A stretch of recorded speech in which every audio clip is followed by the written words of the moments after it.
தாழ்மையாக இருக்கீங்கன்னா பிரதானமான ஒரு காரியம் உங்களுக்கு டீச் பண்ண முடியும்.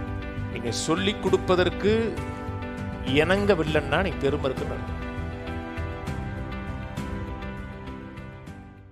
தாழ்மையில் உனக்கு கிருபை கொடுக்கிறார், பெருமையில் உனக்கு எதிர்த்து நிற்கிறான் இருக்கு.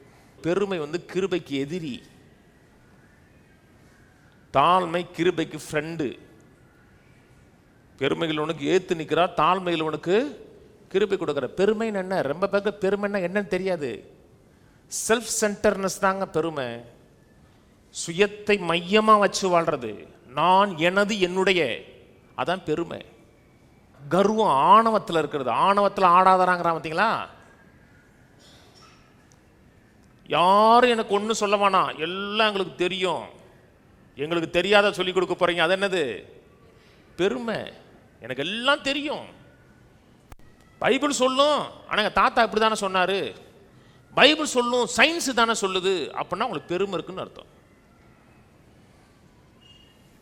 ஆணவம், தனக்கு எல்லாம் தெரியும் நினைக்கிறது. சில மக்களுக்கு விளங்காதுங்க, விளங்காம இருப்பாங்க. சில மக்களுக்கு இதான் சத்தியம் தெரியும், தெரிஞ்சும் மீறி நடக்கிறாங்க பார்த்தீங்களா?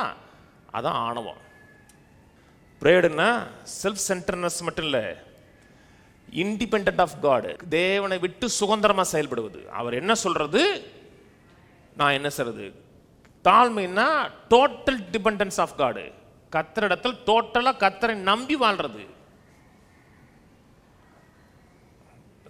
இந்த பெருமைங்கிற ரோடு இருக்கு பார்த்தீங்களா? ரெண்டு பக்கமும் கால்வா இருக்கும். ஒரு பக்கம் கால்வா ஆணவம், இன்னொரு பக்கம் கால்வா என்னங்கிறதுனா நான் ஒன்றும் கிடையாது, என்னால் ஒன்றும் செய்ய முடியாது, நான்லாம் இப்படிலாம் வாழ முடியுமா அப்படின்னு தங்களை தரமட்டத்துக்கு கொண்டு போகிறது. அதுவும் என்னதுன்னா தங்களுடைய மாம்சத்தை நம்பி தங்களை தாழ்த்துவது. தாழ்மைன்னு ஒன்று இருக்கு, மாயமான தாழ்மைன்னு ஒன்று இருக்கா? இருக்கு. வசனம் வாசிங்க, கொலோசியர் 2:18 வாசிக்கிறேன். கணுக்களாலும் கட்டுக்களாலும் உதவி பெற்று இணைக்கப்பட்டு தேவ வளர்ச்சியாய் வளர்ந்து இருக்கிற சரீரம் முழுவதையும் ஆதரிக்கிற தலையை பற்றி கொள்ளாமல் மாயமான தாழ்மையிலும் தேவதூதர்களுக்கு செய்யும் ஆராதனையிலும் விருப்பமுற்று காணாதவைகளிலே துணிவாய் நுழைந்து தன் மாம்ச சிந்தையினாலே வீணாய் இருமாப்பு கொண்டிருக்கிற எவனும் உங்கள் பந்தய பொருளை நீங்கள் இழந்து போகாதபடி உங்களை வஞ்சியாதிருக்க பாருங்க.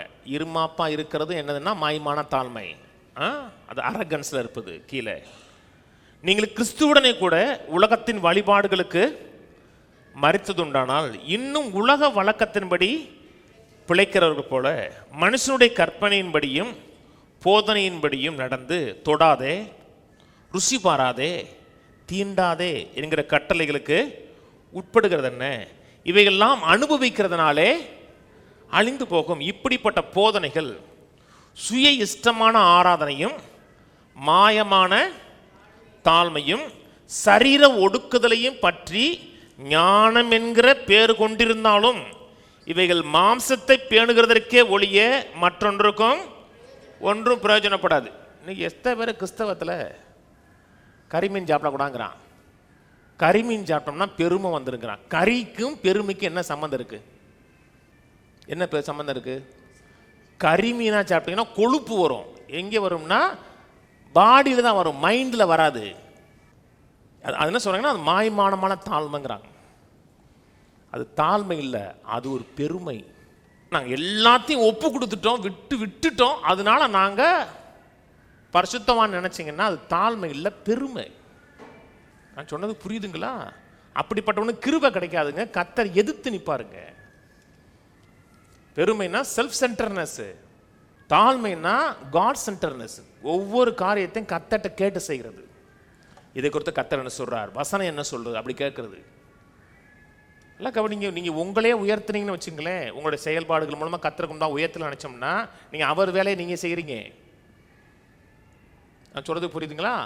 அவர் வேலையை நீங்கள் செஞ்சீங்கன்னா உங்கள் வேலையை அவர் செய்ய வேண்டியிருக்கும், உங்களை தாழ்த்த வேண்டியிருக்கும். கிருபை டோட்டலாக கட் ஆகும். அவருக்கு உண்பாங்க அப்படியே சரண்டராங்க. சரண்டர் பண்ணுறவனுக்கு அதிகமான கிருபை கொடுக்குறான்னு இருக்கு. இண்டிபெண்டாக வாழ்றது கிடையாது, டிபெண்டாக வாழ்கிறது. செல்ஃப் சென்டர்னா வாழ்றது கிடையாது, காட் சென்டராக வாழ்றது. இது ஒரு பகுதி. ஒன்று ஆணவத்தில் ஆடுறது, இல்லைன்னா டோட்டலாக ஒன்றும் இல்லை நான் புழு அற்பேன் அப்படின்னு போகிறது. இது ஒரு காரியம். தாழ்மைக்கும் 2 ரோடு இருக்கு. ஒரு ரோடு அவரை இல்லாமல் என்னால் ஒன்றுமே செய்ய முடியாது. அது ஒரு பகுதி. ஒரு பகுதி தான் டோட்டலாக முற்றிலுமாக நான் அவரை சார்ந்திருக்கிறேன். அவர் இல்லாமல் நான் ஒன்றும் செய்ய முடியாது. ஏன் சொன்னால் என்னை இல்லாமல் உங்களால் ஒன்றும் செய்ய முடியாது. அது ஒரு காரியம். அவர் இல்லாமல் ஒன்றும் செய்ய முடியாது. ஆனால் இதுலேயும் என்ன பண்ணுறாங்கன்னா அவரெல்லாம் ஒன்றுமே செய்ய முடியாது, நான் ஒன்றுமே செய்ய முடியாது, ஒன்றுமே செய்ய முடியாதுங்கிறாங்க. அது ஒரு பகுதி. அவர் இல்லாமல் ஒன்றும் செய்ய முடியாது. இன்னொரு பகுதி என்ன சொல்கிறதுனா, என்னை பலப்படுத்துகிற கிறிஸ்துவினாலே எல்லாவற்றையும் செய்ய முடியும்னு சொல்லுது. இந்த பகுதியும் பிடிச்சுக்கணும். அவர் இல்லாமல் ஒன்றும் செய்ய முடியாது. மாம்ச பலத்தை கொண்டு அறிவை கொண்டு ஒன்றும் செய்ய முடியாது. அதே நேரத்தில் நான் அவர் இல்லாமல் இல்லை.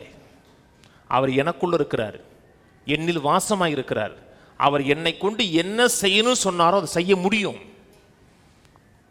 நான் சொன்னது புரியுதுங்களா? ஆணவம் வேற, துணிச்சல் வேற. ஒரு மனிதன் தன்னை நீதிமான் சொல்றான், முற்றும் ஜெயங்கொள்ளுன்னு சொன்னா ஆணவம் கிடையாது, துணிச்சல். கர்த்தருடைய வார்த்தை மேலக்க துணிச்சல். ரட்சிக்கப்பட்டோமா? எப்படி ரட்சிக்கப்பட்டோம்? ஒரு நாள் என்னை பாவின்னு சொன்னார், நான் ஏற்றுக்கிட்டேன்.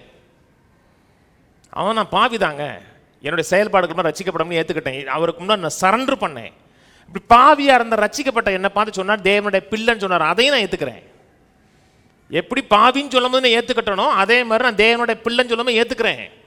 என்னால் உலகத்தை ஜெயிக்க முடியும்னு சொன்னார், அதையும் நான் ஏற்றுக்கிறேன். நான் சொன்னது புரியுதுங்களா? அவராக இல்லாமல் ஒன்றும் செய்ய முடியாது. ஆனால் அவர் எனக்குள்ளே இருந்து தன்னுடைய வல்லமையை கொடுக்குறான்னு நினச்சோம்னா என்னால் செய்ய முடியும். தாழ்மையாக இருக்கீங்கன்னா பிரதானமான ஒரு காரியம் உங்களை டீச் பண்ண முடியும்.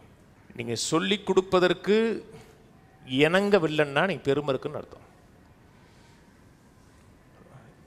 ஈஸியாக எந்த ஒரு காரியத்துக்கு மனம் திரும்புகிற ஆளாக இருப்பீங்க.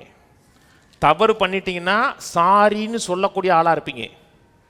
நீங்கள் சாரி சொல்லலைன்னாவே உங்களுக்கு பெருமை இருக்குன்னு அர்த்தம். ஒவ்வொரு காலகட்டத்திலைங்க எண்ணத்தையும் சிந்தையும் கர்த்தருடைய எண்ணத்துக்கு சிந்தைக்கு ஏற்ற மாதிரி மாற்றி அமைச்சிட்டே இருக்கணும். மாற்றி அமைக்க மாட்டேன், நான் இப்படித்தான், நான் மாற மாட்டேன்னு நினச்சிங்கன்னா நீங்கள் ஆணவத்தில் ஆடுறீங்கன்னு அர்த்தம். கர்த்தர் எதிர்த்து நிற்பார். என்ன பெருமையில் உனக்கு கர்த்தர் சப்போர்ட் பண்ணுவாருன்னு சொல்லலை, எதிர்த்தே நிற்பார். எப்பப்பெல்லாம் தவறு பண்ணுறோமோ மனம் திரும்பணும். மனம் திரும்புங்கிறது வாழ்நாள் முழுக்க இது இல்லை ஆண்டவர் அப்படி வாழக்கூடாது, வசனம் இப்படி சொல்லுது. அப்படி இருந்தீங்கன்னா டீச்சபிளாக இருக்கீங்கன்னு அர்த்தம்.